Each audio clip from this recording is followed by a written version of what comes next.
This is just a phase, Chloe. A very expensive, messy phase. Marcus's voice, amplified by the cavernous living room filled with our esteemed family and his equally esteemed business partners, cut through the polite murmur like a rusty saw. He gestured dismissively at the small ceramic vase I'd painstakingly crafted, displayed on the mantelpiece, a rare moment of defiance from me, putting my art front and center in his meticulously curated home. Laughter rippled through the room, polite but unmistakable. From people who had always seen me as Marcus's quiet, supportive wife, never as an individual with passions of my own. My sister-in-law, Olivia, chimed in, her voice dripping with mock concern. Oh, Chloe, still playing with mud. Shouldn't you be focusing on the caterers, darling? The canaps are running low. Liam, Marcus's brother, chuckled, his hand on Olivia's shoulder. She's just trying to find herself, Liv. Give her time. Eventually, she realized her true calling is to keep Marcus happy. A hot flush spread across my face, not from embarrassment, but from a sudden, searing rage. This wasn't just a casual jab. This was a public humiliation, orchestrated by the very man who had vowed to cherish me. We were at our annual family and business Christmas party, an event Marcus meticulously planned, to showcase his success and my perfect supporting role within it. For years, I had played that role flawlessly. I'd given up my budding career as a ceramic artist, packed away my wheel, and traded my clay-stained hands for perfectly manicured ones, all to be the ideal hostess, the attentive wife, the elegant backdrop to Marcus's ever-expanding empire. I remember standing there, the weight of their collective amusement pressing down on me, and for the first time in a long time, a clear, defiant thought formed in my mind. This is enough. The delicate vase, a symbol of my suppressed dreams, seemed to vibrate with a silent protest. Marcus, oblivious to the shift within me, was still holding court, regaling his father with a story about a recent property deal, occasionally glancing at me with a smirk that dared me to react. He knew my triggers. He knew how easily I crumbled under public scrutiny, how quickly I'd retreat into myself. But not tonight. Tonight, something was different. The air grew thick with unspoken words, a tension that only I seemed to feel, a brewing storm beneath the veneer of festive cheer. I wanted to scream, to shatter the vase and every other perfectly placed object in that sterile, soulless living room. But I didn't. Instead, I simply clenched my fists, my fingernails digging into my palms. My smile, the one I'd perfected over a decade of marriage, remained plastered on my face, but it felt like a mask. Brittle and about to crack. The party swirled around me, a cacophony of shallow conversations and forced laughter, while I stood at its epicenter, a quiet revolution brewing within. The music, a jazzy rendition of Winter Wonderland, suddenly felt like a cruel joke. I was trapped in a gilded cage, and the bars were closing in. For years, I had silenced the artist within me. My hands, once alive with the feel of clay, had grown accustomed to the soft touch of cashmere and the cold grip of a champagne flute. Before Marcus, before the meticulously planned life in San Francisco, I was Chloe Miller, a budding ceramic artist with a scholarship to RISD and dreams as expansive as the ocean. My small studio in a loft apartment, perpetually dusted with clay, was my sanctuary. I lived and breathed art, finding immense joy in shaping raw earth into something beautiful, something tangible. My professors praised my innate talent, my unique vision. I believed I was on the cusp of something great. Then I met Marcus Hayes. He was charming, ambitious, and undeniably handsome. A fast-rising star in San Francisco's real estate development scene, he exuded confidence and a captivating charisma. He swept me off my feet, filling my life with lavish dinners, exotic trips, and a sense of stability I hadn't known. He loved my art, he said. He admired my passion, he said. Even bought a few of my early pieces, displaying them prominently in his bachelor pad. I was smitten, convinced I had found not just a partner, but someone who understood and cherished every facet of me. Our courtship was a whirlwind, and within a year, we were engaged. The first subtle signs of his true nature began to appear almost imperceptibly. "Darling, perhaps we should hold off on that larger kill," he'd suggest, his tone gentle. "We're saving for our dream home, and space will be tight for your ... projects. Or your hands, love. They're so beautiful. Don't you think all that clay is a bit ... rough on them?" Each suggestion, framed with care and concern, chipped away at my resolve. I rationalized them away, telling myself he was practical, that he cared for me. After we married and moved into our sprawling San Francisco home, a testament to Marcus's escalating success, my studio, once a bustling hub of creativity, gradually transformed into a glorified storage room. "Why complicate things, Chloe?" he'd asked one evening, finding me sketching designs for a new series. "We don't need the money, and I need you focused on our life, on making this home perfect." He'd smiled, kissed my forehead, and I, eager to be the perfect wife he seemed to want, had laughed it off. I'd told myself my art could wait. Our life together was the masterpiece now, but our life quickly became his life. Marcus's demands grew. Social calendars, charity galas, dinner parties for his clients, all meticulously managed by me.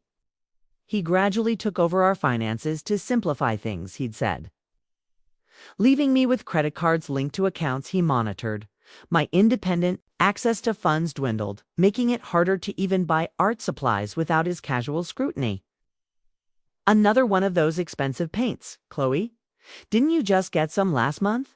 he'd remark, his tone laced with a subtle disapproval that made me feel guilty for pursuing my passion.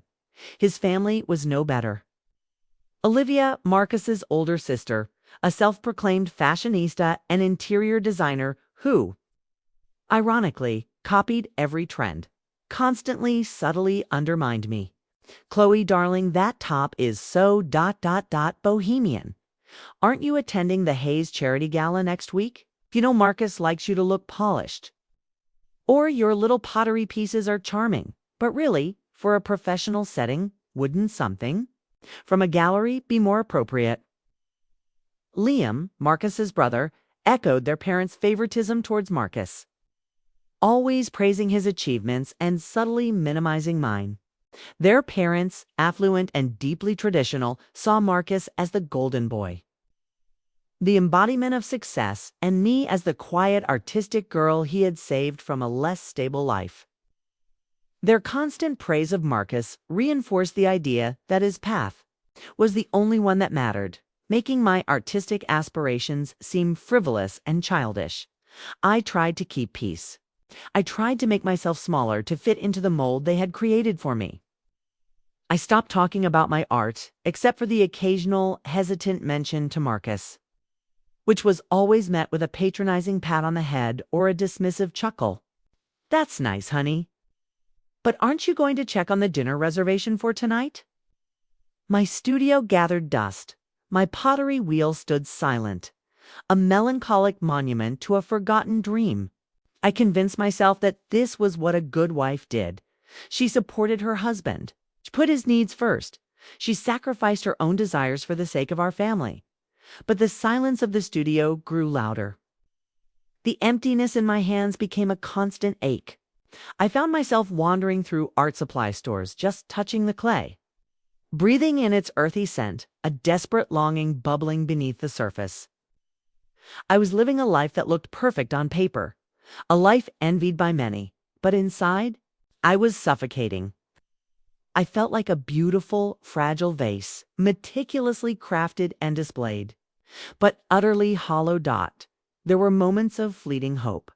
A friend from college, a successful gallery owner, reached out asking if I was still creating. "Your work was so unique, Chloe. If you ever want to get back into it, let me know." I'd briefly mentioned it to Marcus, excitement tingling in my voice. He'd scoffed. "A gallery, Chloe? You're being ridiculous." You really think someone would pay thousands for one of your pots? We don't need that kind of embarrassment." The casual cruelty of his words, delivered with a dismissive wave of his hand, had effectively doused that spark. I had swallowed. The hurt buried the dream deeper, and pretended his words didn't sting. I remembered the countless times I'd offered to help him with design elements for his properties, bring a unique artistic touch. "No, no, Chloe," he'd always say, "we need professionals for this. You stick to the decorative stuff in our home, all right?" He'd never acknowledged my talent, never saw me as a professional, only as a hobbyist, a dilettante. I had tried too. Be content to find fulfillment in managing our grand home, in planning his elaborate parties, in being the perfect hostess. But the constant feeling of being undervalued, of being slowly erased, gnawed at me. I was a ghost in my own life, haunting the perfectly manicured halls of a mansion that felt more like a prison. I had tried to hope. I had tried to believe that one day Marcus would see me, truly see me, and acknowledge the person I was, not just the role I played. I had imagined him, perhaps, buying me a new kill, surprising me with a trip to a pottery workshop in Japan. I had clung to the fantasy that he would eventually realize the depth of my passion and support it. But with each passing year, that hope dimmed, replaced by a dull ache of resignation. I was good at smiling, good at pretending, good at keeping quiet. I had become the silent martyr, bearing the weight of unspoken resentments and unfulfilled dreams, until tonight. Until the public humiliation that finally shattered the fragile peace I had so desperately tried to maintain. The mockery, the laughter, Marcus's smug face, it was the final unbearable straw. The party finally wound down. Guests, filled with too much champagne and empty chatter, began to trickle out. Marcus, ever the gracious host, saw each one to the door, shaking hands, exchanging pleasantries, completely ignoring my presence. Olivia and Liam lingering to offer their help, which mostly involved criticizing the remaining canapes. Gave me condescending pats on the shoulder. "Chin up, Chloe," Olivia whispered. "Marcus just wants what's best for you. He worries about your little hobbies distracting you." Liam added, "Yes, sis, you're a haze now. Focus on the important things." Their words, meant to soothe, felt like sandpaper against my raw nerves. I simply nodded, my jaw clenched, refusing to meet their smug gazes. When the last guest, finally, departed, the silence that fell over the house was deafening, amplified by the lingering scent of expensive perfume and the faint echo of their laughter. Marcus turned to me, his charming host facade dropping instantly, replaced by a cold, calculating glare. "What was that, Chloe?" he demanded, his voice low and menacing, eyes narrowed at the vase still on the mantelpiece. "Putting that thing out? Do you have any idea how that looks? It's unprofessional. It makes me look bad." My heart hammered against my ribs. This is it. The moment I had dreaded, yet somehow subconsciously craved. "It's my work, Marcus," I said, my voice surprisingly steady despite the tremor in my hands. "It's who I am." He let out a short, derisive laugh. "Who you are, Chloe, who you are is my wife. The wife of a successful real estate developer. Your art is a childish hobby that frankly makes me cringe. It's a waste of money, a waste of space, and a waste of your time. I don't need you making dusty little pots. I need you to be presentable, to entertain my clients, to manage this house. You're a financial burden with these ridiculous whims." The words hit me like a physical blow. Financial burden. After a decade of devotion, of sacrificing my own aspirations, of being everything he demanded, he saw me as a burden. My carefully constructed composure began to crack. "A financial burden," I repeated, my voice rising. "I manage this entire party. I oversee all your social engagements. I make sure your life runs smoothly so you can focus on making millions. If I don't have access to my own money, you control every single penny." He scoffed, rolling his eyes. "Oh, stop being so dramatic." I control our finances because you're hopeless with money. You'd blow it all on frivolous art supplies and obscure workshops. I'm protecting us, protecting you." He stepped closer, his face contorted with anger. "And frankly, Chloe, I'm tired of your little artistic phases. I'm tired of seeing your messy creations around the house. I'm tired of you. Get out." The last two words hung in the air, heavy and final. Get out. Not a threat, not a suggestion, but a command. From my own home, the home I had poured my heart and soul into, the home I had made perfect for him. "What?" I whispered, disbelief warring with a searing pain. "You heard me," he snarled. "Go, take your silly art, your messy clay, and your whining. I'm sick of it. And don't think you're getting a dime from me if you pursue this childish nonsense. You want to be an artist? Be one. But not on my dime. Not in my house." He turned his back on me, walking towards the bar to pour himself a scotch. As if dismissing me was as trivial as dismissing a housefly. That dismissive turn, that utter contempt, was the true breaking point. It wasn't just the words. It was the complete disregard, the utter devaluation of my existence. For years I had held on to the hope that, beneath his cold exterior, there was a man who still loved the artist I was. That hope, in that moment, evaporated into thin air. My hands began to tremble uncontrollably. I looked around the room at the expensive art, the designer furniture, the vast emptiness of a life that was supposed to be perfect. And then my eyes landed on the small vase on the mantelpiece. My creation, still defiantly standing amidst their opulent mockery. A profound sense of clarity washed over me. He wanted me out. Fine, I would go, but I wouldn't crawl back. I wouldn't beg. I walked numbly to our bedroom, my mind a whirlwind of shock and a strange, nascent sense of liberation.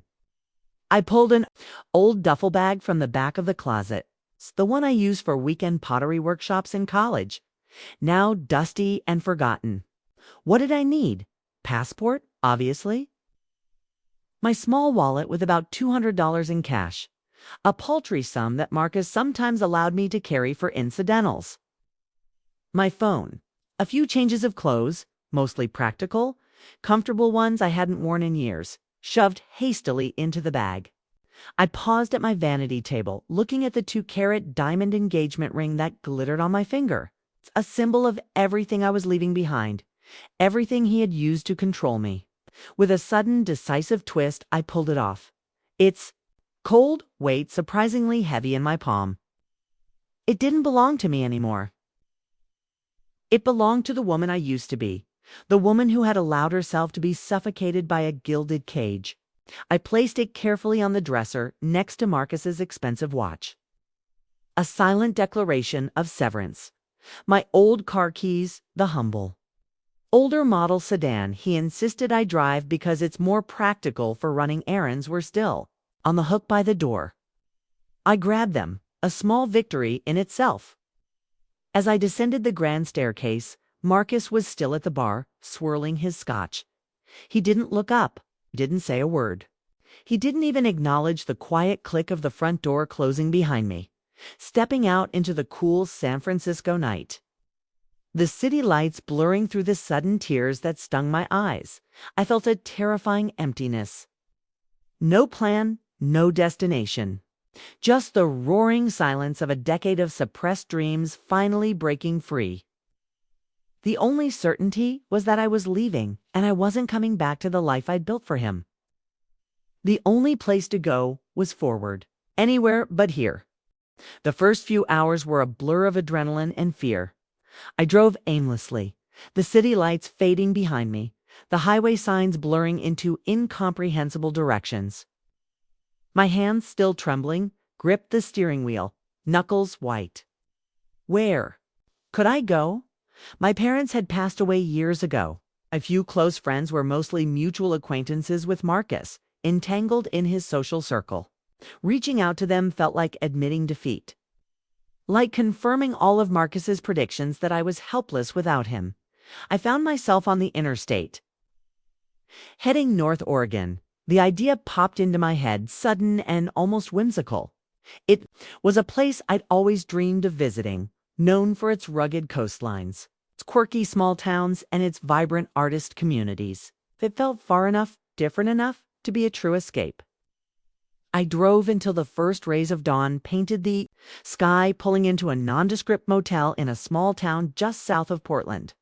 The room was dingy, the bed sagged, but it offered a temporary sanctuary. I collapsed, not into sleep, but into a heavy, dreamless exhaustion. The next morning, I powered on my phone. The screen immediately lit up with a barrage of notifications. Missed calls, 27 from Marcus, 10 from Olivia. 5 from Liam. Text messages, a mixture of demands, threats, and attempts at gaslighting. Chloe, this is ridiculous. Come home now. You're overreacting. Don't be so dramatic. It was a joke, you know? I didn't mean it. You'll regret this. You have nothing without me. One message from Olivia Reed. Marcus is worried sick. Don't be selfish, darling. Think of what this looks like for us. The sheer audacity of it. The immediate shift from contempt to feigned concern sent a fresh wave of nausea through me. They weren't worried about me. They were worried about their image, about the disruption to their perfectly curated lives. I tried to call my old college friend, Sarah, the gallery owner. My finger hovered over her name, then retreated. What would I say? Hi, I just left my husband because he called my art garbage and kicked me out. The shame was too potent, the feeling of vulnerability too overwhelming. No, not yet. I needed to stand on my own 2 feet first. I needed to prove them wrong. I spent the next few days in Portland rationing my meager cash. I bought a cheap map of Oregon, circling coastal towns that sounded promising, places that seemed far removed from the polished streets of San Francisco. I ate sparingly, mostly cheap sandwiches and coffee. Each night, I checked my phone. The messages from Marcus and his family continuing to pour in, becoming increasingly desperate. But still laced with their characteristic condescension. You won't last a week on your own, Chloe. You're not built for this. Come back. We can pretend this never happened. Their words reinforced my resolve. They thought I was weak, dependent. They thought I would come crawling back. They had no idea who I was becoming. On the 4th day, I found a bus that would take me further south, down the scenic Oregon coast. My destination, a tiny dot on the map called Seagrass Cove. It sounded idyllic, remote, and exactly what I needed. As the bus wound its way along the dramatic coastline, the vastness of the Pacific Ocean outside the window mirrored the vastness of the unknown future before me. My phone battery died somewhere between Astoria and Newport. A final symbolic severing of ties. The silence was liberating. No more condescending texts. No more manipulative calls. Just the hum of the bus and the roar of the ocean. I stumbled off the bus in Seagrass Cove, my body stiff, my duffel bag slung awkwardly over my shoulder. The air was cool and crisp, smelling of salt and damp earth. Whitewashed buildings dotted the landscape, their windows glowing warmly against the encroaching twilight. My stomach growled, a hollow ache, and the weight of what I had done, or rather what had been done to me, pressed down on my shoulders. 3 days of emotional whiplash had left me raw, cycling between blinding rage at Marcus, paralyzing fear of my uncertain future, and a strange, unexpected flicker of something that felt dangerously like freedom. My remaining cash would cover perhaps 2 nights in the cheapest room I could find. After that, I had no plan, no friends, no words in the local language beyond a rudimentary hello and thank you. But as I watched the sunset paint the Pacific waters in hues of fiery orange and soft violet, a calmness settled over me that I hadn't felt in years. Marcus had meant to teach me a lesson about dependence. Instead, he'd accidentally set me free. The bitterness of betrayal still lingered, a phantom ache, but here, surrounded by the raw beauty of the coast and the rhythm of a small, unknown town, it began to feel less like the end of my story and more like an unexpected chapter. I found a small family-run motel, its sign flickering in the dusk. The elderly woman at the reception desk, with kind, crinkled eyes, seemed to understand my exhaustion and gave me a sympathetic nod. My room was basic but clean, with a small window overlooking the main street. I fell into bed, too tired to even fully unpack, and for the first time in days, I slept soundly, without the constant anxiety of Marcus's looming presence. Morning brought the cheerful squawk of seagulls and the distant murmur of the ocean. I woke with a jolt, the reality of my situation crashing over me. No job, no real money, no connections. But instead of panic, there was a quiet determination. I had nowhere to go but up. I had nothing to lose. I spent the next few days exploring Seagrass Cove on foot. It was a charming, sleepy town, sustained by fishing, tourism, and a surprisingly thriving artist community. There were small galleries, quirky antique shops, and several cafes. My blistered feet, accustomed to designer heels, protested against the long walks and my worn-out sneakers, but I ignored them. I rationed my money, buying only a cup of coffee and a small pastry each morning and cheap instant noodles for dinner. I frequented the public library, using their free Wi-Fi to research job opportunities, anything that could give me a foothold. But most importantly, I sought out the art scene. I found a small, unassuming shop on a side street, its windows filled with beautiful pottery, earthy mugs, delicate bowls, vibrant sculptures. A sign above the door read Seagrass, Clay, and Coffee. My heart gave a hopeful leap. This was it. This was where I needed to be. I pushed open the door, a faint chime announcing my arrival. The aroma of freshly brewed coffee mingled with the earthy scent of clay, a familiar comfort that brought tears to my eyes behind a counter. An elderly woman with silver hair pulled back in a neat bun was meticulously arranging ceramic mugs. Her hands, gnarled with age, were stained with clay, a sight that filled me with a strange sense of belonging. She looked up, her eyes, the color of warm honey, sizing me up with a gentle curiosity. "Hello," she said, her voice soft with a slight, almost imperceptible accent. "Can I help you?" I was wondering if you had any job openings." I asked, my voice a little shaky. "Anything? I'm a quick learner and I love pottery." She studied me for a long moment, her gaze unwavering. Then, a small smile touched her lips. "No openings, dear," she said, her voice full of kindness.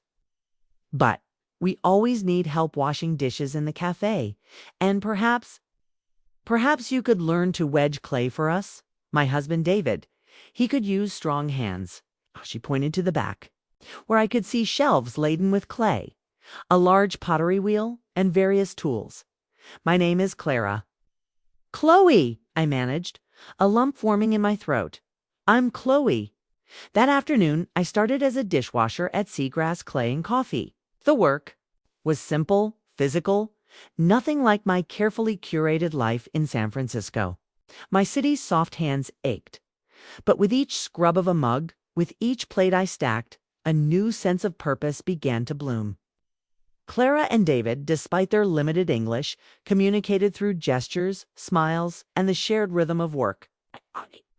Offered me simple, nourishing meals, hearty soups, fresh-baked bread, strong coffee. They never asked about my past, never pressed for details.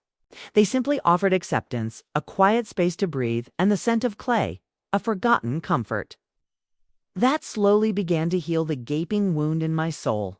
They didn't know the full extent of my betrayal, but they saw my need, and they offered a lifeline.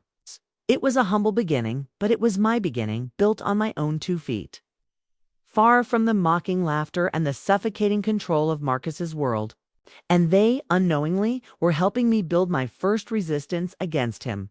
One afternoon, few weeks into my new routine, while I was scrubbing pots in the back sink, my old phone, which I'd charged up to listen to music, buzzed loudly on the counter. It was a call from San Francisco. My heart jumped. It was Marcus. I froze, a plate slipping from my soapy hands and clattering back into the water. Before I could move, Clara, who was kneading dough nearby, reached over and, without a word, picked up the phone. Her brow furrowed as she looked at the screen, then at me. "Hello," Clara said into the phone, her voice gentle, but with an underlying firmness. There was a moment of silence. I watched her face, my breath held tight. Then the voice on the other end, unmistakably Marcus, barked something, too muffled for me to discern. Clara's eyes, usually so warm, narrowed slightly. She listened for another brief moment, then simply said, "She is where she needs to be." Her gaze met mine across the small kitchen, holding a deep, protective understanding. Then, without another word, she calmly pressed the end call button and placed the phone back on the counter. Her movements slow and deliberate. The silence that followed was thick with unspoken tension. My hands were still in the dishwater, but I had stopped scrubbing. "What? Who was that?" I whispered, though I knew. Clara turned back to her dough, kneading with slow, rhythmic movements. Man's voice, angry, said many things. She paused, then looked at me again, her honey-colored eyes, soft but direct. "He not good? You're here now, safe." Her words, simple as they were, cut through the last vestiges of my fear. She didn't need to understand the details of Marcus's call or the nuances of his manipulative words. She understood the intent, and she had, in that single, decisive act, drawn a line in the sand. That moment solidified something profound. It wasn't just a job, it was refuge. It wasn't just a place to stay, it was a home, shielded by the quiet strength of two strangers who had become more like family than my own. Marcus might call, might search, might even threaten. But here, in this small, unassuming kitchen, I was protected. I was seen, and I was, for the first time in a long time, truly safe. His attempts to exert control were met not with my fear, but with Clara's quiet, unyielding protection. And that made all the difference. Days blurred into weeks, and weeks into months, in Seagrass Cove. My initial role as a dishwasher slowly evolved. Clara, with her endless patience, began to teach me the intricacies of managing the cafe. From grinding the coffee beans to perfecting the frothy latte art. David, a man of few words but immense skill, spent hours with me in the workshop. He taught me how to properly wedge clay, how to center it on the wheel, how to coax it into elegant forms. My hands, once pampered and soft, grew strong and calloused, covered in the satisfying dust of dried clay. Each new piece I threw, however, imperfect, was a triumph, a silent declaration of defiance against Marcus's dismissive words. My body changed, the unnecessary weight I'd carried. A consequence of stress, seating, and a sedentary life of perpetual entertaining melted away, replaced by lean muscle. My complexion, once reliant on expensive creams, glowed from the fresh sea air and honest sweat. When I caught sight of myself in the small mirror above the workshop sink, a stranger looked back, tanned, stronger, somehow more substantial despite weighing less. I was becoming the woman I was meant to be, not the accessory Marcus had molded. Evenings were spent on the small porch behind the cafe, the scent of salt air and blooming honeysuckle heavy in the breeze. Clara would knit, her needles clicking softly, while David whittled small wooden birds.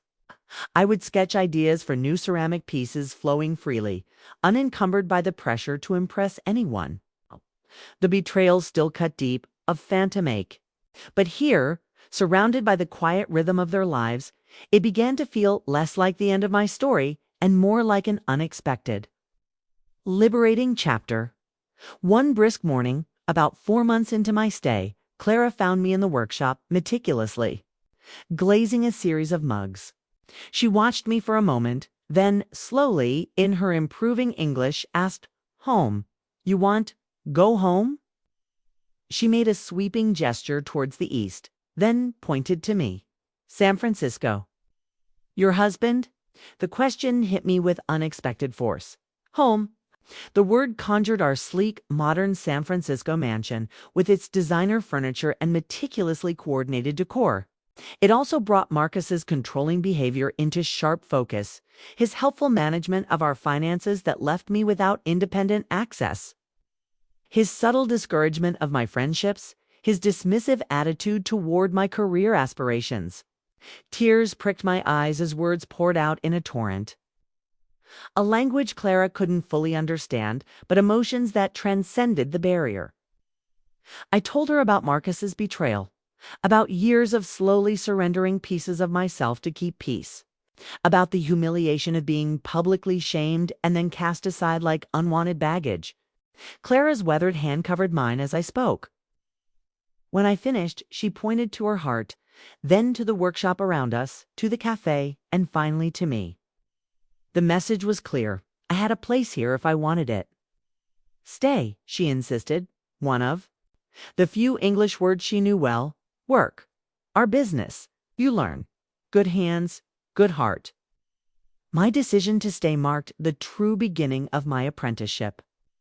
The very next morning, Clara shook me awake before dawn, handing me sturdy overalls and practical boots that had belonged to her daughter. Market day, she announced, her eyes twinkling.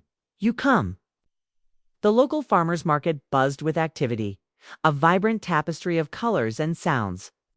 Farmers, artisans, and bakers displayed their goods, while locals and a few curious tourists browsed. Clara and David had a modest stall adorned with their beautiful pottery and the rich aroma of their freshly brewed coffee. To my surprise, they positioned me at the front, encouraging me to speak with customers.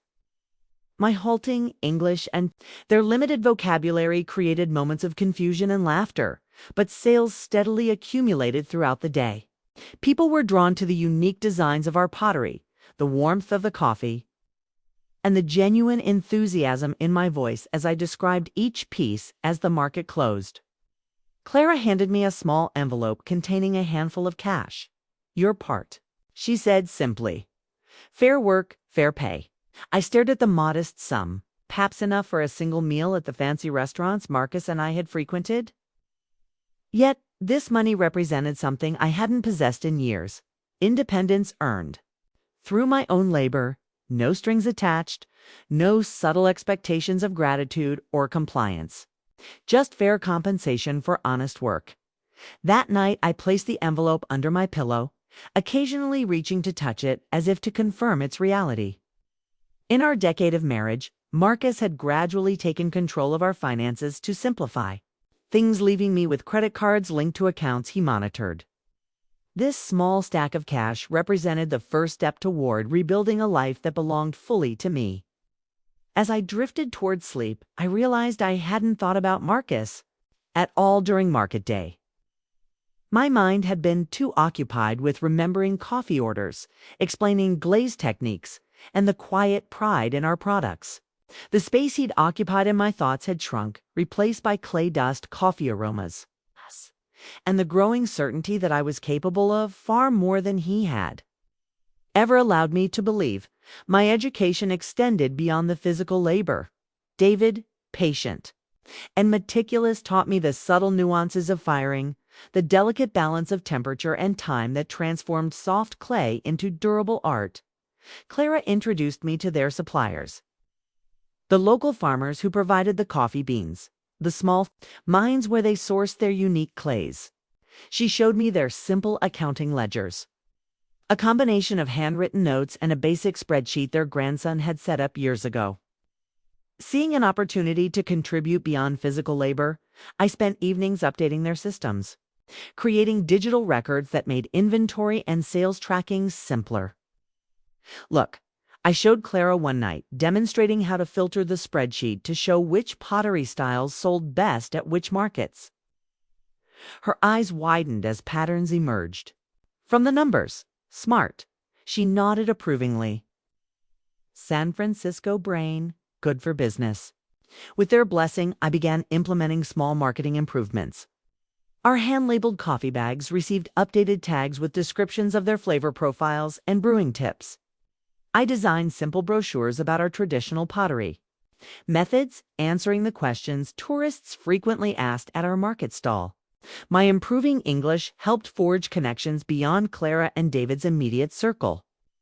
The local bookstore owner, enchanted by my detailed sketches, offered to display some of my new pieces.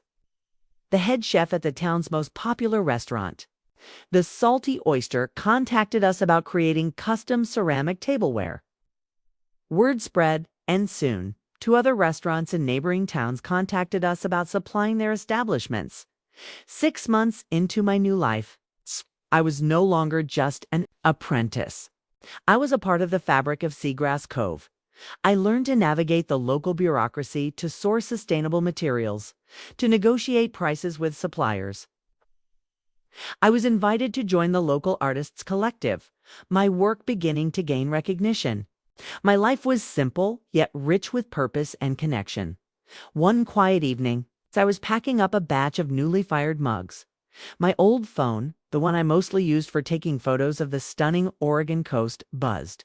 I'd plugged it in, out of habit, but rarely checked my old email or social media accounts, unwilling to confront the ghosts of my past. This time, a strange compulsion made me open it. I saw several unread emails from my former art mentor, Mrs. Davies. Their subject lines ranging from checking in to urgent opportunity. I clicked on the latest one. She had recommended me for a remote consulting position with a sustainable design firm in Portland, a dream job I would have killed 4 years ago. The final email, dated just 2 weeks earlier, indicated the position was still open if I was interested. Before I could fully process this unexpected bridge to my former professional life, another email sender froze my fingers on the screen. Marcus Hayes, with the subject line, "I know where you are." The timestamp showed it had arrived just hours earlier. My heart pounded in my chest. He found me. I clicked it open, my breath catching in my throat. "Chloe, it's taken months and a private investigator, but I finally tracked you to that backwater town in Oregon. This has gone on long enough. I'm coming to bring you home and end this ridiculous tantrum. My flight lands in Portland on Friday. Be ready, Friday, 3 days from now." The room spun around me as panic and anger collided. How dare he? After abandoning me after months without a word, he expected to simply collect me like misplaced luggage. I stumbled downstairs, the phone clutched in my hand. Clara and David were at the kitchen table, poring over their ledgers. They looked up, their smiles fading as they registered my expression. "Bad news from San Francisco?" David asked gently, the first time I'd heard him initiate such a direct, personal question. "Marcus," I managed, my voice hoarse. "He's coming. Friday." Eyes narrowed slightly. She reached beneath the ledger and pulled out an envelope, sliding it across the table towards me. "Good timing, then," she said, her voice surprisingly firm. "Was waiting for right moment." Inside, I found legal papers bearing my name alongside. Claire and David's written in English and a smattering of legalese I barely understood. "Partnership agreement," Clara explained, her voice strong. "Half business. Years now, not future. Now." Tears blurred my vision as I stared at the document, understanding its significance. Not just employment or apprenticeship, but legitimate partnership. Not just a place to stay, but a foundation to build upon. Not charity, but earned recognition. "Choose what happens Friday," Clara said, tapping the papers with a gnarled finger. "You have home here, business here, friends here." She pointed to the phone in my hand. "That man, ... he no longer decides." The truth of her words settled over me like a mantle of certainty. For the first time since being cast aside in San Francisco, I felt not just surviving, but anchored. Marcus was coming, but he would find a very different woman than the one he'd abandoned. The power had irrevocably shifted, and I was ready to wield it. The following days passed in a blur of preparation, not the kind Marcus would expect. No packing of bags, no tearful goodbyes. This was emotional fortification. I met with Sarah, the town's only lawyer, a sharp, no-nonsense woman with a kindly face. She helped me draft divorce papers, ensuring they were legally sound in Oregon and applicable in California. I contacted my old design mentor, cautiously accepting the remote consulting opportunity. I even wrote emails to friends. I'd left behind brief explanations without apologies, simply informing them I was well and establishing new boundaries. The weight of unanswered messages and unspoken shame lifted with each carefully crafted word. Friday arrived with a classic Oregon summer sky, a mix of soft gray clouds and intermittent bursts of sunshine. I was in the workshop, meticulously applying a new glaze to a large commissioned vase when the unfamiliar hum of a luxury SUV broke the afternoon quiet.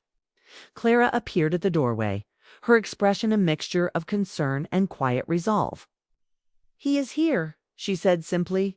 My heart hammered against my ribs, but strangely there was no panic, only a steely resolve.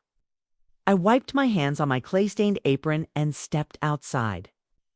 Marcus stood beside a gleaming black SUV, designer sunglasses perched on his perfectly coiffed hair, surveying our humble workshop and cafe with visible distaste. He wore the casual but expensive travel outfit I recognized from countless business trips, tailored chinos, and a crisp polo shirt that probably cost more than a week's profit from our coffee sales. He didn't notice me at first, giving me precious seconds to steady myself. This man who had once been the center of my universe now looked somehow smaller, less substantial against the backdrop of the rustic wooden buildings and the vibrant, unruly garden that had become my home. "Marcus," I called, my voice calmer than expected, devoid of the tremor that used to betray my fear. He turned, and the shock that registered on his face was almost comical. His eyes traveled from my sturdy work boots to my clay-stained overalls, lingering on my unstyled hair, pulled back in a simple bun. I watched recognition battle with disbelief across his features. "My God, Chloe, what happened to you?" The familiar, disapproving tone that once would have sent me scrambling to fix whatever he found lacking now merely washed over me like a wave against rock. "Life happened," I replied, taking measured steps toward him, stopping well outside his reach. "What are you doing here, Marcus?" He removed his sunglasses, his practiced charm sliding into place as he extended his arms, as if expecting me to run into them. "I've come to take you home, of course. It has gone on long enough, don't you think? Whatever point you were trying to make." "This isn't about making a point," I interrupted, my voice clear and firm. "This is about making a life." His smile faltered. Behind me, I heard the quiet shuffling of Clara and David emerging from the cafe doorway. Though they couldn't understand our words, they positioned themselves within view. Silent guardians, their presence a solid anchor for my newfound strength. Marcus noticed them, his expression hardening. "Are these the people you've been staying with? Have they been holding you here? 'Cause if so, there will be serious repercussions." "They've been teaching me," I cut in, gesturing towards the workshop, "about pottery, about coffee, about community, about kindness without conditions." I gestured to the humble buildings around us. "I'm part owner now. I have a business here." Disbelief crossed his face, followed quickly by the condescension I knew all too well. "A business, Chloe. Be serious. You're an artist, not a business owner. This is what some eat, pray, love phase after our fight." Look, I admit, I shouldn't have said those things at the party. It was a stupid, drunken mistake. I've apologized. Now it's time to come home. "You've apologized?" I echoed, a cold laugh escaping my lips. "When? In what universe does tracking me down with a private investigator and demanding I return count as an apology?" His jaw tightened, the charm evaporating. "Fine, I'm sorry I hurt your feelings. It was immature and wrong. Is that what you want to? Here, can we move past this now?" "Why did you even look for me, Marcus?" I pressed, ignoring his deflection. "It's been months. Why now?" He shifted uncomfortably, glancing at Clara and David, who watched us intently. "Can we discuss this privately?" "In the car?" perhaps? They don't speak English, and I have nothing to hide from them. Why now? I insisted, my voice unwavering. His shoulders slumped slightly. Your parents have been calling. Clients wondering why you're not at the house when they visit. It looks, he trailed off, avoiding my gaze. Bad for your image? A finished for him, a bitter taste in my mouth. It damaged your reputation. Our reputation, he corrected sharply. Our life together. It's the one we built over 10 years of marriage. It's the one you built, I countered, my voice gaining strength. The one where I gradually became nothing more than an accessory to your success. Tell me, Marcus, did you even notice how unhappy I was before that party? Did you care? His expression darkened. We had a good life, Chloe. A beautiful home. Financial security, respect in the community. What more could you possibly want? Purpose, connection, agency over my own choices, I said, gesturing to the small, thriving business behind me. I found all three here, in a place you dismiss as primitive and backward. This isn't you, he insisted, desperation edging into his voice. The Chloe I know wouldn't choose manual labor and poverty over comfort and position. I smiled, a genuine, unforced smile, recognizing the fundamental truth in his statement. You're right, the Chloe you knew wouldn't have. But that woman died. In San Francisco when her husband publicly shamed her and then cast her aside as a burden. The woman standing before you made different choices. Clara approached then, pressing something into my hand. The partnership agreement we'd signed. Though she couldn't follow our words, she'd sensed the moment had come. I unfolded the document and held it toward Marcus. I have legal ties here now. A business partnership.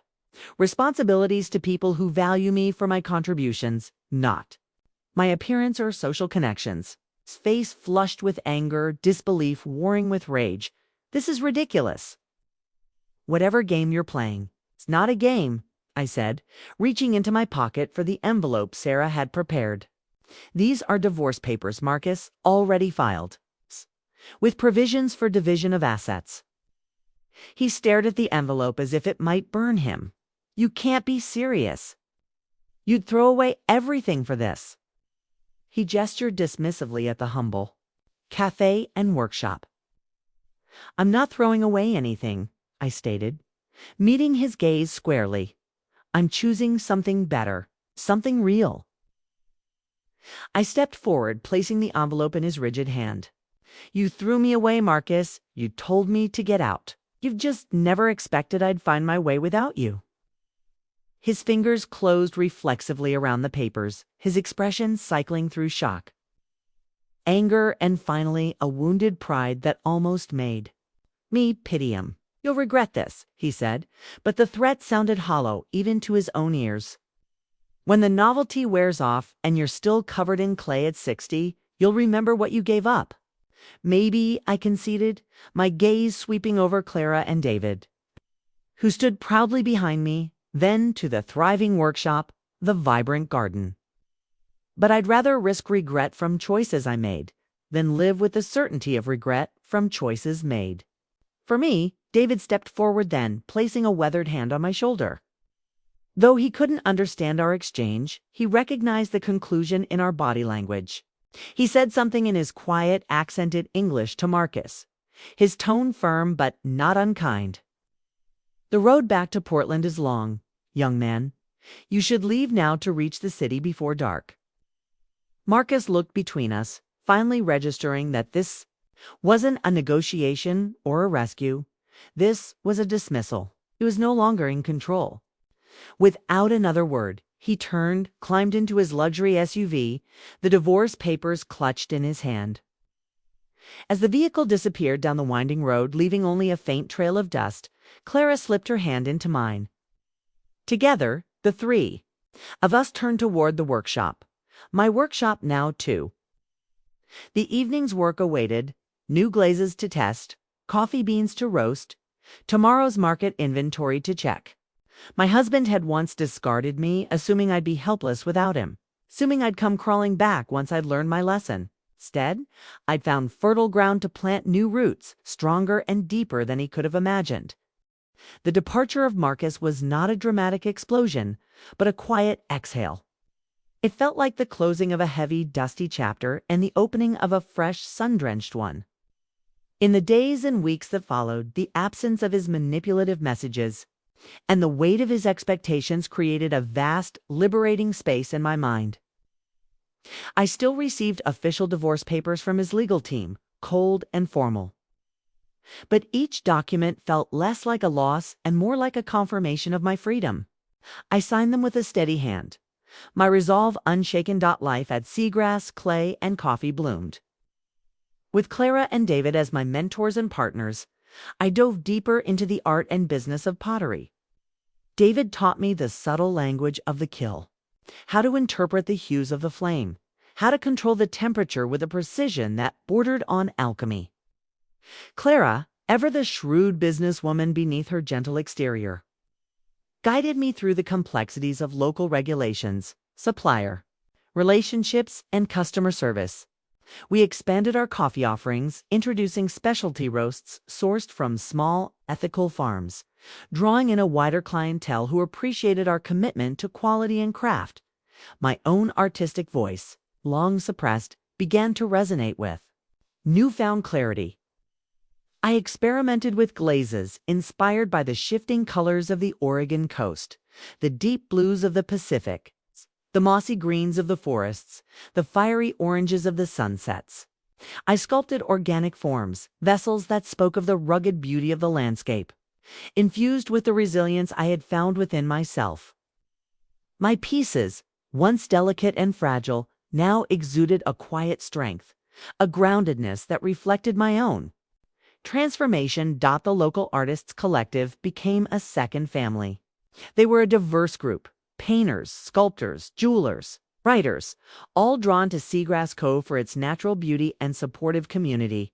Maya, the owner of the town's most respected art gallery, Coastal Echoes, visited our shop. Frequently, her discerning eye always drawn to my latest creations. One afternoon, she offered me a solo exhibition. "Your work has a story, Chloe," she said, her voice quiet but firm. "It speaks of resilience, of finding beauty in brokenness. People will connect with that." The exhibition was a resounding success.